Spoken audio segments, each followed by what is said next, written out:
Hello বন্ধুরা, আজকে আমি বর্ষাকালে কোরাপুট ভ্রমণের পুরো ডিটেলসটা আপনাদের সাথে শেয়ার করব। কোরাপুট হলো উড়িষ্যার একটি অফবিট ভ্রমণের জায়গা। ওয়েস্ট বেঙ্গল থেকে কোরাপুট আসার জন্য একটি মাত্র ট্রেন আছে ডিরেক্ট, সেটা হচ্ছে হাওড়া জগদলপুর সম্বলেশ্বরী এক্সপ্রেস, যেটা হাওড়া থেকে রাত্রিবেলায় 10টার সময় ছাড়ে আর কোরাপুট ঢুকে সন্ধেবেলা 7টার সময় পরের দিন। কিন্তু আমি আপনাকে সাজেস্ট করব এই ট্রেনটি অ্যাভয়েড করুন। তার একমাত্র কারণ হচ্ছে এই যে কোরাপুট যাওয়ার ট্রেন জার্নিটা, এই ট্রেন জার্নিটা ভীষণই সুন্দর। রায়গাদা ক্রস করার পরে ট্রেনটি পুরো পাহাড়ের ওপর দিয়ে যায় এবং চারপাশে অসংখ্য পাহাড় রয়েছে, নদী রয়েছে, যা দেখতে খুবই সুন্দর লাগে। কোরাপুট জার্নির 50% সৌন্দর্য আপনি এই ট্রেন লাইনেই পেয়ে যাবেন। মনে হবে যেন এক পাহাড়ি রাস্তা দিয়ে আপনি এঁকে বেঁকে ট্রেনে করে যাচ্ছেন। তো এই জার্নিটা যদি আপনি উপভোগ করতে চান, তাহলে অবশ্যই আপনাকে এমন একটা ট্রেনে আসতে হবে যে ট্রেনটা রেগাদা থেকে কোরাপুট সকালবেলায় যায়। কারণ আপনি যদি সম্বলেশ্বরী এক্সপ্রেস ধরেন তাহলে এইখানে বিকেলবেলায় ক্রস করে, তো আপনি বুঝতেই পারবেন না যে আশেপাশে এত সুন্দর দৃশ্য আছে। তো আপনি যেটা করতে পারেন সেটা হচ্ছে আপনি কোরাপুট আসার জন্য ভুবনেশ্বর থেকে ট্রেন ধরুন। ভুবনেশ্বর থেকে হীরাখান্দ এক্সপ্রেস আছে, যেটা ভুবনেশ্বর থেকে সন্ধ্যে 7:30টায় ছাড়ে এবং কোরাপুট ঢোকে সকালবেলায় 8টার সময়। এই ট্রেনটিতে আসলে রেগাদা এই ট্রেনটি ক্রস করে সকালবেলা 5টার সময়। তো আপনি খুব সুন্দর ট্রেন থেকে সানরাইজও দেখতে পাবেন এবং আপনার খুবই ভালো লাগবে। আরও একটা সুবিধা আছে, কারণ এই ট্রেনটি যেহেতু কোরাপুটে সকালবেলায় 8টার সময় ঢোকে, তো আপনাকে একদিনের হোটেল ভাড়া কম দিতে হবে। তো আপনি হাওড়া থেকে যে কোনো ট্রেন ধরে ভুবনেশ্বর আসুন। চাইলে আপনি ভুবনেশ্বরে একদিন স্টে করতে পারেন, অথবা ভুবনেশ্বর থেকে সন্ধেবেলা 7:35 ট্রেন ধরে আপনি পরের দিন সকালবেলায় কোরাপুট আসুন। কোরাপুট এই ট্রিপটার সাথে আপনি চাইলে জগদলপুরকে অ্যাড করে নিতে পারবেন, কারণ কোরাপুটের পরের স্টপেজই হচ্ছে জগদলপুর, যেখানে আছে ফেমাস চিত্রকূট ওয়াটারফল। কিন্তু আমরা আলাদা করে কোরাপুট ভ্রমণ করেছিলাম আর আলাদা করে জগদলপুর ভ্রমণ করেছিলাম। তো আপনি যদি আগে জগদলপুর যান তাহলে আপনি জগদলপুর থেকেও কোরাপুট ব্যাক করে আসতে পারেন। সেক্ষেত্রে কিন্তু আপনি জগদলপুর থেকে কোরাপুটের যে পাহাড়ি রাস্তার যে দৃশ্যটা আছে সেটা উপভোগ করতে পারবেন, কারণ জগদলপুর থেকে সকালবেলায় ভোরবেলা 4টের সময় ট্রেনটা ছাড়ে সম্বলেশ্বরী এক্সপ্রেস, যেটা কোরাপুট ওই সকালবেলা 7টার সময় ঢোকে। যেহেতু ট্রেনের দৃশ্যটা খুব সুন্দর, তাই অনেকক্ষণ ধরে আমি এটাই ভিডিও করেছি। আর কোরাপুটে কি দেখবেন, কোথায় থাকবেন, কত টাকা খরচ হবে, এটা জানার জন্য ভিডিওটা এন্ড অবধি দেখুন। তো ছোটোবেলার ডুডুমার ডাক যে গল্পটা আমরা পড়েছিলাম, সেই ডুডুমার ডাককে উপেক্ষা না করতে পেরে আমাদের এই কোরাপুট ভ্রমণ করতে আসা।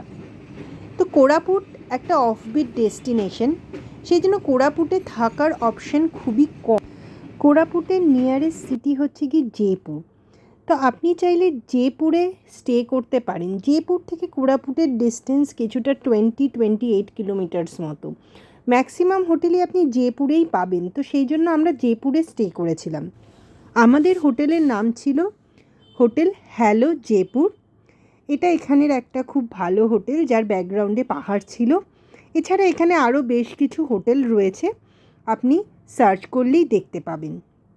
এছাড়া এখানে আপনি ওড়িশা ফরেস্ট ডিপার্টমেন্টের একটা রিসর্টও পেয়ে যাবেন, যেটা ওয়েবডিসির ওয়েবসাইট থেকে আপনি বুকিং করতে পারেন, কোরাপুট রিসর্ট। তো প্রথম দিন হোটেল চেক ইন করার পর আমরা একটা গাড়ি নিয়ে বেরিয়ে পড়েছিলাম জয়পুরের আশপাশটা ভালো করে দেখার জন্য। জয়পুরে একটা হিল টপ রয়েছে, সেই হিল টপে আমরা উঠেছিলাম, যেখান থেকে পুরো জয়পুর সিটিটার ভিউ পাওয়া যায়। আর এখানের একটা দেখার মতো জায়গা আছে, সেটা হচ্ছে কোলাব ড্যাম। সেই কোলাব ড্যামটারও ভিউ পাওয়া যায়। তো আমরা যে গাড়িটা নিয়েছিলাম সেটা একটা 6 সিটার গাড়ি ছিল, এবং পুরো গাড়িটা আমাদের 2 দিনে পড়েছিল হচ্ছে গিয়ে ভাড়া 6000, পার ডে 3000 করে নিয়েছিল গাড়ি ভাড়া, যেটা আমরা হোটেল থেকেই বুক করেছিলাম। এখন আমরা যাচ্ছি হচ্ছে গিয়ে কোলাব ড্যামের ঠিক পাশ দিয়ে জয়পুর যে হিল টপটা রয়েছে সেখানে। তো এই হিল টপটাতে উঠতে আমাদের মোটামুটি হাফ অ্যান আওয়ার মতো লেগে গেছিলো আমাদের হোটেল থেকে আসতে। তো এই হচ্ছে কি হিল টপে ওঠার রাস্তাটা, এবং হিল টপ থেকে চারপাশের ভিউটা দেখাচ্ছি। ওখানে আমাদের গাড়িটা দাঁড় করানো রয়েছে। তো এই যে সামনে দেখুন কোলাব ড্যাম দেখা যাচ্ছে, আর ওই যে রাস্তাটা দেখছেন ওই রাস্তাটা ধরেই আমরা এঁকে বেঁকে এই পাহাড়ের ওপরে উঠে এসেছি। এখান থেকে দৃশ্যটা খুবই সুন্দর। দেখুন নিচে ওই যে গাড়ি দেখা যাচ্ছে আমাদের, ওখান থেকে এই হিল টপটা কিন্তু আমরা পায়ে হেঁটে উঠেছি। এবং এখানে ধাপ কেটে কেটে ধানি জমির চাষও করা হয়েছে। তো এতটাই সুন্দর লাগছে, যেহেতু বর্ষাকাল সেহেতু চারপাশে ভীষণ সবুজ এবং খুবই সুন্দর একটা ভিউ পাওয়া যাচ্ছে। এখানকার স্থানীয় লোকেরা বলছিল যে শীতকালে এখানে প্রচুর ভিড় হয়, কারণ অনেক লোক পিকনিক করতে আসে এই হিল টপে। কিন্তু এখন বর্ষাকাল বলে সেই রকমভাবে লোক অত ছিল না, তাই জন্য যেন আরও সুন্দর লাগছে। সবচেয়ে ভালো লাগছে যে এখান থেকে কোলাব ড্যামের ভিউটা অপূর্ব সুন্দর। আমাদের ড্রাইভার দাদা বলল যে আপনি কোলাব ড্যামে নেমে যত না সুন্দর ভিউ পাবেন কাছ থেকে দেখে, ওটা একটা ভিজিটিং প্লেস, তার চেয়ে আপনি অনেক বেশি সুন্দর ভিউ পাবেন এই জয়পুরের হিল টপ থেকে। এবং ড্রাইভার দাদার সাজেশনেই আমরা এখানে এসেছি, এবং ভীষণই সুন্দর ছিল আমাদের এই প্লেসটা। এরপরে আমরা আস্তে আস্তে পাহাড় থেকে সেই একই পথ বেয়ে নেমে নেমে চলে যাব কোলাব ড্যামের পাশে, যেখানে একটা গার্ডেন রয়েছে এবং একটা হাইড্রো প্রজেক্ট রয়েছে কোলাব ড্যামের ওপরে। সেই হাইড্রো প্রজেক্টের পাশে একটা ছোট্ট ওয়াটারফল মতো রয়েছে, যেটাকে কোলাব ওয়াটারফলও বলা হচ্ছে।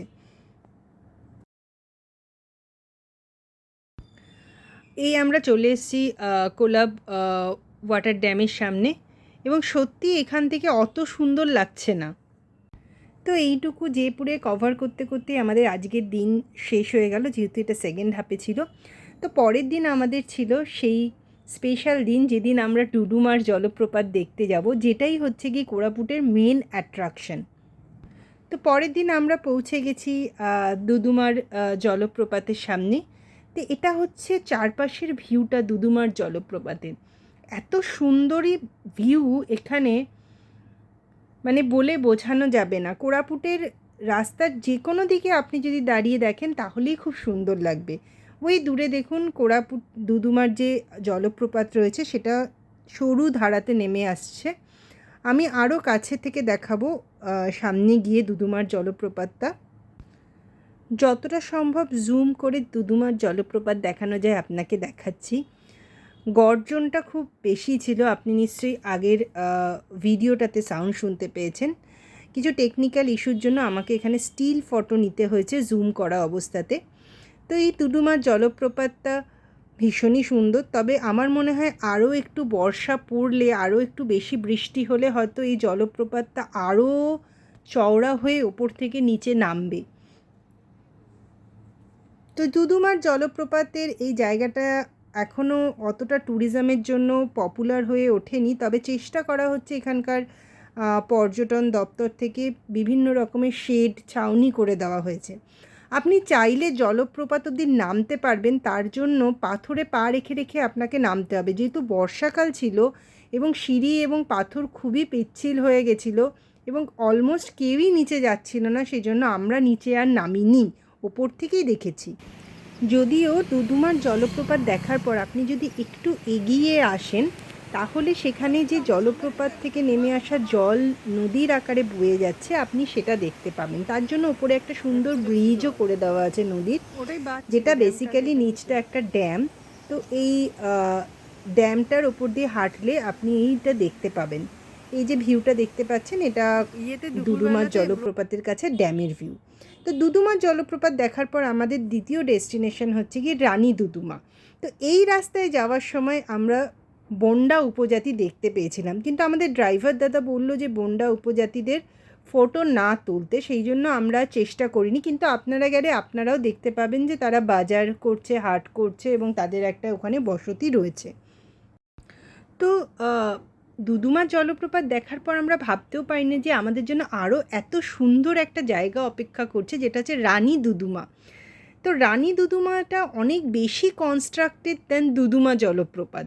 এখানে সুন্দর করে পর্যটন দপ্তর থেকে রাস্তা বাঁধিয়ে দেওয়া হয়েছে, যে রাস্তাটা যাচ্ছে পুরোপুরি একটা পাহাড়ের মাঝখান দিয়ে। আপনি দেখতে পাচ্ছেন সামনে পাহাড়, সাইডে পাহাড় এবং বর্ষাকাল ছিল বলে মাঝে মাঝে বৃষ্টি পড়ছিল এবং এতটাই সুন্দর জায়গাটা, এতটাই সুন্দর যে আমার মনে হচ্ছিল যে এখানেই বোধহয় সারাটা দিন কাটিয়ে দেওয়া যেতে পারে। তো এই রানী দুদুমা দেখতে আমাদের অনেকটা টাইম লেগেছে, কারণ কি গাড়ি আপনাকে যেখানে নামাবে রানী দুদুমা, সেখান থেকে জলপ্রপাত অনেকটা দূর এবং সেই রাস্তাটা অলমোস্ট 1.5 কিলোমিটারের মতো, যেটা পুরোটাই পাহাড়ের মধ্যে দিয়ে যাচ্ছে এবং রাস্তাটা সুন্দর করে বাঁধানো আছে। তো আমি বলবো যে রানী দুদুমা অনেক বেশি সুন্দর দেন দুদুমার জলপ্রপাত। তো এই আমরা রানী দুদুমার দিকে আস্তে আস্তে এগিয়ে যাচ্ছি, চারপাশের ভিউটা আপনাদেরকে দেখাতে দেখাতে যাচ্ছি। দেখুন বৃষ্টি পড়ছে বলে সবাই ছাতাও খুলে নিয়েছে। ভীষণই সুন্দর এবং জলও অনেক বেশি রানী দুদুমাতে। যদিও দুদুমা জলপ্রপাতে হাইটটা অনেক বেশি ছিল, কিন্তু রানী দুদুমা জলের যে উচ্ছ্বাস সেটা অনেক অনেক বেশি। এই হচ্ছে রানী দুদুমা জলপ্রপাত। এই জলপ্রপাতের আপনি একদম কাছ অবধি যেতে পারবেন। অনেকেই জলপ্রপাতের সামনে যাচ্ছিল এবং সেখানে ফটো তুলছিল।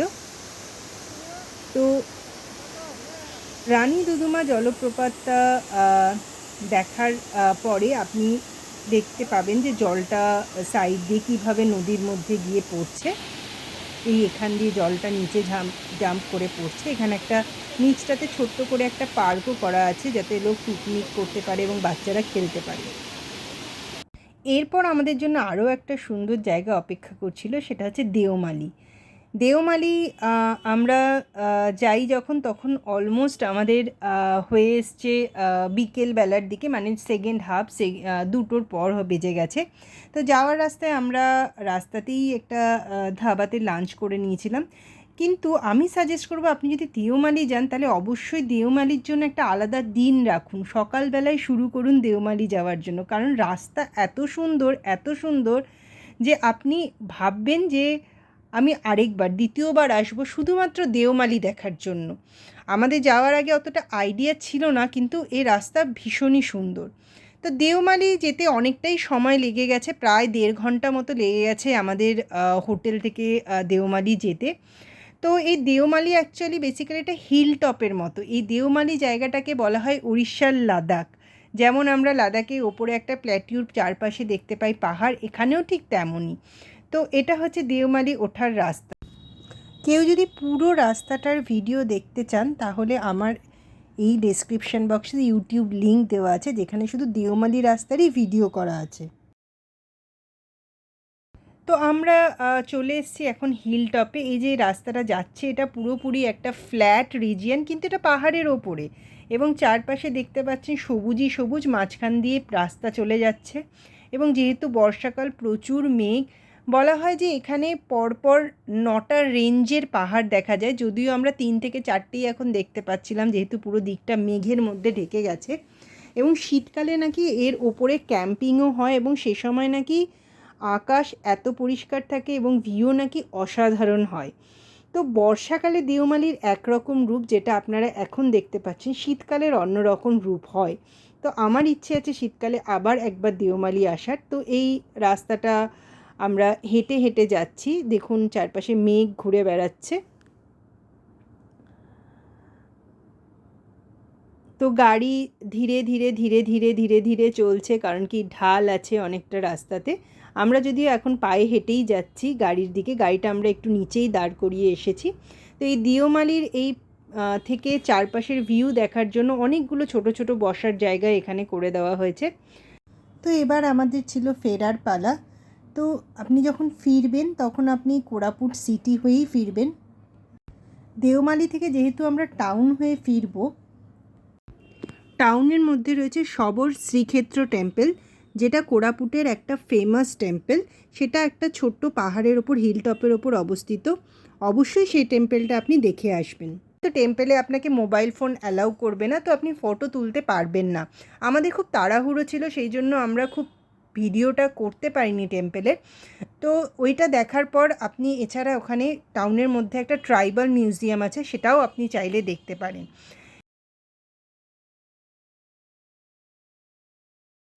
এছাড়া আপনি এখানে গুপ্ত শিব টেম্পল আছে, সেটাও দেখতে পারেন। সেটা জগদলপুর সাইডে, কোরাপুট থেকে একটু দূরে, কিন্তু ওই টেম্পলটাও খুব সুন্দর। আমরা যখন এসেছিলাম তখন টেম্পলটা বন্ধ ছিল, সেই জন্য আমরা দেখতে পারিনি, কিন্তু যারা এই ট্রিপে আসে তারা এই ট্রিপে ওই টেম্পলটাও কভার করে যায়। তো এই যে টোটাল যে ট্রিপটা করেছি, টোটাল ট্রিপে আমাদের গাড়ি ভাড়া মোটামুটি 6,000 মতো খরচ হয়েছিল। পার ডে 3,000 করে নিয়েছিল গাড়ি ভাড়া। আমরা হোটেল থেকে গাড়ি বুক করেছিলাম। হোটেল ভাড়া ছিল আমাদের 1200 টাকা করে, এসি রুম ছিল, আর ট্রেনের যা টিকিট ছিল সেই টিকিট। তো মোটামুটি আমাদের 4 জনের মিলে এই ট্রিপে খরচ হয়েছিল 24,000 মতো, যাওয়া আসা খাওয়া দাওয়া সব ইনক্লুড করে। এখানে কোনো কিছু লাক্সারি আপনি এক্সপেক্ট করবেন না, কারণ এই জায়গাটা খুবই অফবিট ডেস্টিনেশন। তো সর্বশেষে বলি ভিডিওর যে আপনি অবশ্যই কোরাপুট আসুন, বর্ষাকালে আসুন পারলে, এবং শীতকালেও আসতে পারেন। শীতকালে ঝর্ণার জলগুলো কম হবে, বর্ষাকালে খুবই সুন্দর কোরাপুটের দৃশ্য। তো যদি ভিডিওটা ভালো লেগে থাকে তো ভিডিওটা লাইক করে দিবেন এবং চ্যানেলটা সাবস্ক্রাইব করে দেবেন। ধন্যবাদ।